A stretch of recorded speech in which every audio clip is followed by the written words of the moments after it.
আটখানা বললাম, কোরআনে আরো আছে। আমার রব বলছেন কুল্লু নাফসিন যায়কাতুল মউত, আমি তোদেরকে মারবই, আমি তোদেরকে মারবই। একজন উঠে বলেন পারবে না। 2 নম্বরে আমার আল্লাহ বলছেন ওয়ালিকুল্লি উম্মাতিন আদাল হাত্তা ইযা জাআ আজালুহা লা ইস্তাখিরুনা সাআতাও ওয়া লা ইস্তাকদিমুন। প্রত্যেকটি প্রাণীর তার মৃত্যুর ডেট আমি সময়কে লিখে দিয়েছি। সারা বিশ্ব এক জায়গায় জমা হয়ে 1 সেকেন্ড হায়াত বাড়াতে পারবে না, 1 সেকেন্ড হায়াত কমাতে পারবে না। আমি মারব বলেছি, ওই টাইমই মারব। 3 নম্বর চ্যালেঞ্জ দিচ্ছেন আমার আল্লাহ, আর জিনতামো, তোকে কোন মাটিতে মারব, কোন জায়গায় তোর লাশটা থাকবে, হসপিটালে থাকবে না অ্যাম্বুলেন্সে থাকবে, না ড্রেনে পড়ে থাকবে, না বালুতে পোঁতা থাকবে, না বস্তায় পচবে, না ডাম্পারের চাকে যাবি, না রেলের চাকে যাবে, এটাও আমি লিখে দিয়েছি। ওই মাটিতেই তোর মওত হবে। 4 নম্বর চ্যালেঞ্জ দিয়েছেন ওমাহুম আনহা বিগাইবিন, আমি একটা দিন তৈরি করেছি, সেদিন আদম থেকে নিয়ে কিয়ামতের দিনেও যে বাচ্চাটা মায়ের পেট থেকে হবে সবগুলোকে জমা করব। তোর ক্ষমতা নাই ওই জমা থেকে তুই একা লুকিয়ে কোথাও থেকে যাবি। আল্লাহ তাবারাক ওয়া তাআলা বলছেন 5 নম্বরে ওয়াইদাল কুবুর বুসিরাত, আমি কবর থেকে সবগুলিকে তুলবো, শ্মশানে আছে তুলবো, সমাধিতে আছে তুলবো, কাকে হাঙ্গরে খেয়েছে তুলবো, কে সুন্দরবনে বাঘে খেয়ে নিয়েছে ওকে তুলবো, কে মানে যদি যে যেখানেই আছে ওখান থেকে আমি সেই নির্দিষ্ট দিনে তুলবো। তোর ক্ষমতা নাই, তুই লুকিয়ে থেকে যাবি।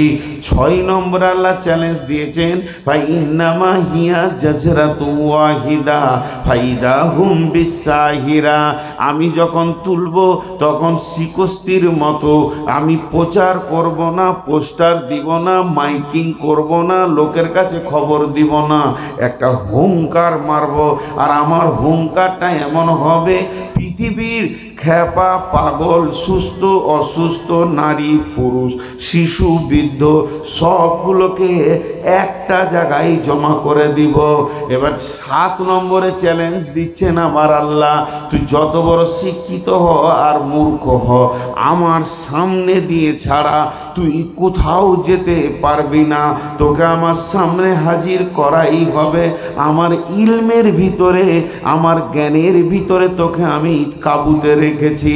8 নম্বরে আল্লাহ ফাইসালা টেনে দিয়েছেন চ্যালেঞ্জ দিয়ে যে আমি একটা রাস্তা তৈরি করেছি, তার নাম হলো পুলসেরাত। সকলকে তোদেরকে সেখানে পা দিতেই হবে, নচেত তোরা চিরসুখ জান্নাতকে দেখতে পাবি না।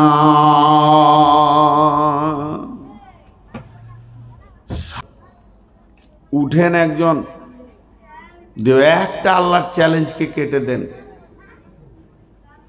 একজন উঠে খালি আল্লাহর একটা চ্যালেঞ্জকে কেটে দেন, আমি যাব না, কবরে লুকিয়ে থেকে যাব।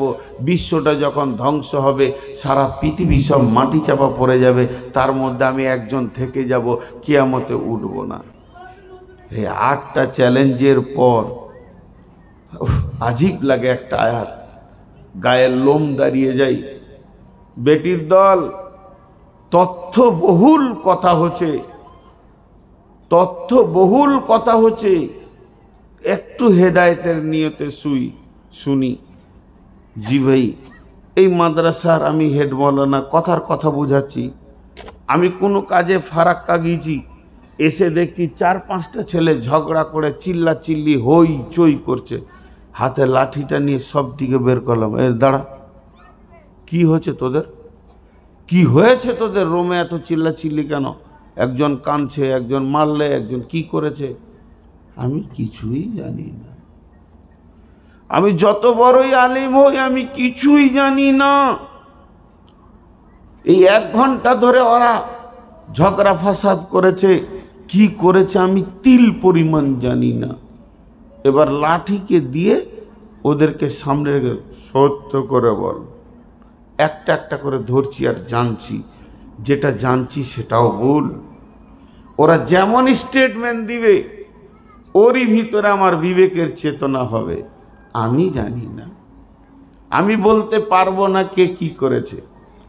কিন্তু বন্ধু, আল্লাহ তাবারক ওয়া তাআলা কত সূক্ষ্মদর্শী, সূক্ষ্ম সুরতি, তিনি কেমন শোনেন, কেমন দেখেন। তিনি বলছেন যে শুনে লাও, কুল ইন্নাল মাউতাল্লাযী তাফিরুনা মিনহু ফাইন্নাহু মুলাকীকুম সুম্মা তুরাদ্দুনা ইলা আলিমিল গায়বি ওয়াশ শাহাদাতি ফায়ুনাব্বিউকুম বিমা কুনতুম তা'মালুন। এখানে যতগুলো আমরা বুদ্ধিজীবী বসে আছি, আমরা জ্ঞানী বসে আছি, চেতনাওয়ালা লোক বসে আছি, পাগল নয়, আমরা ধরে বেড়াইনি। আজ থেকে 2 সপ্তাহ আগে, 5 দিন আগে দুপুরে কি তরকারি খেয়েছি আমাদের মনে নাই, কিন্তু আমার রব বলছেন যখন আজরাইল আত্মাটাকে নিয়ে আমার কাছে হাজির করে দেয়, আর আমি ওকে যখনই দেখি আমাকে 1 ঘন্টা লাগে না, 2 ঘন্টা লাগে না, 5 ঘন্টা লাগে না, 1 সেকেন্ড লাগে না, মুহূর্তের মধ্যে 70 বছরে কি কি কি কি কি কি কি কি করেছে আমি রব বক্তব্য রাখি আর ওকে আমি শোনাই। তুই জীবনে এতগুলি কাজ করেছিস, শুধু একজন আর শোনাবে না, কোটি কোটি বিলিয়ন মিলিয়ন যত মানুষ কিয়ামতের মাঠে জমা হবে, আমার রবের সামনে একটা করে মাল আনা হবে, আর আমার রব তার জিন্দেগির হিসাব তাকেই শুনিয়ে দিতে পারবেন। কিন্তু আমার রব খালি বলবে, বল তুই এটা করেছিস কিনা। এতটুকু না বলার ক্ষমতা হবে না।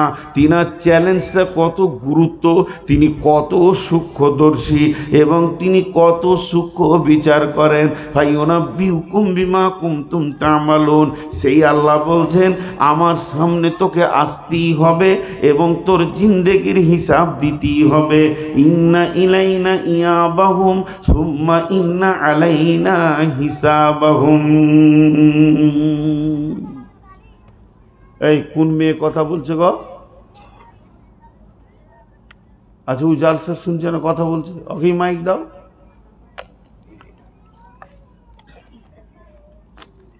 ভাইয়া,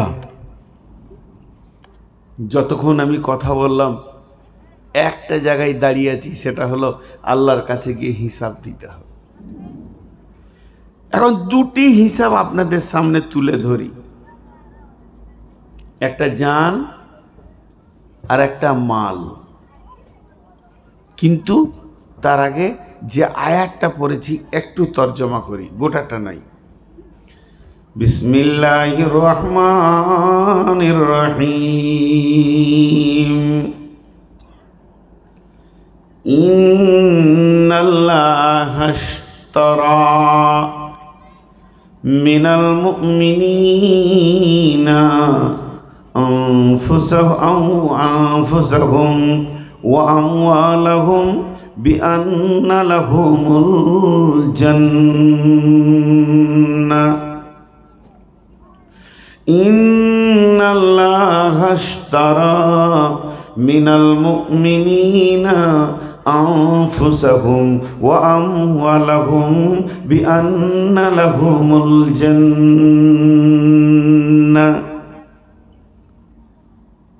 একটা উদাহরণ দিব।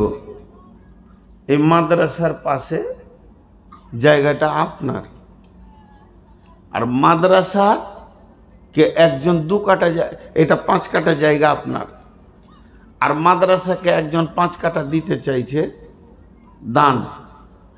তার জায়গাটা আছে আপনার বাড়ির পাশে, যে দান করবে সে আপনাকে কি বলছে, তোর জায়গাটা মাদ্রাসাকে দে আর আমার জায়গাটা তুই লে, মধ্যখানে টাকা পয়সা থাকবে না, এটাটা রেজিস্ট্রি হবে, বিনিময় রেজিস্ট্রি হয়ে যাবে। তো আল্লাহ তাবারাক ওয়া তাআলা বলছেন, আমি মুমিনের কাছ থেকে আমার জান্নাতের বিনিময়ে, এখানে টাকা নয়, পয়সা নয়, সোনা নয়, দানা নয়, রিং নয়, বাট নয়, ডলার নয়, আমি দিব জান্নাত। আর তুই দুটো জিনিস আমাকে দিয়ে দিবি, একটা হলো জান আর একটা হলো মাল। আমি জান আর মালকে তোদের কিনে নিব আমার জান্নাতের বিনিময়ে।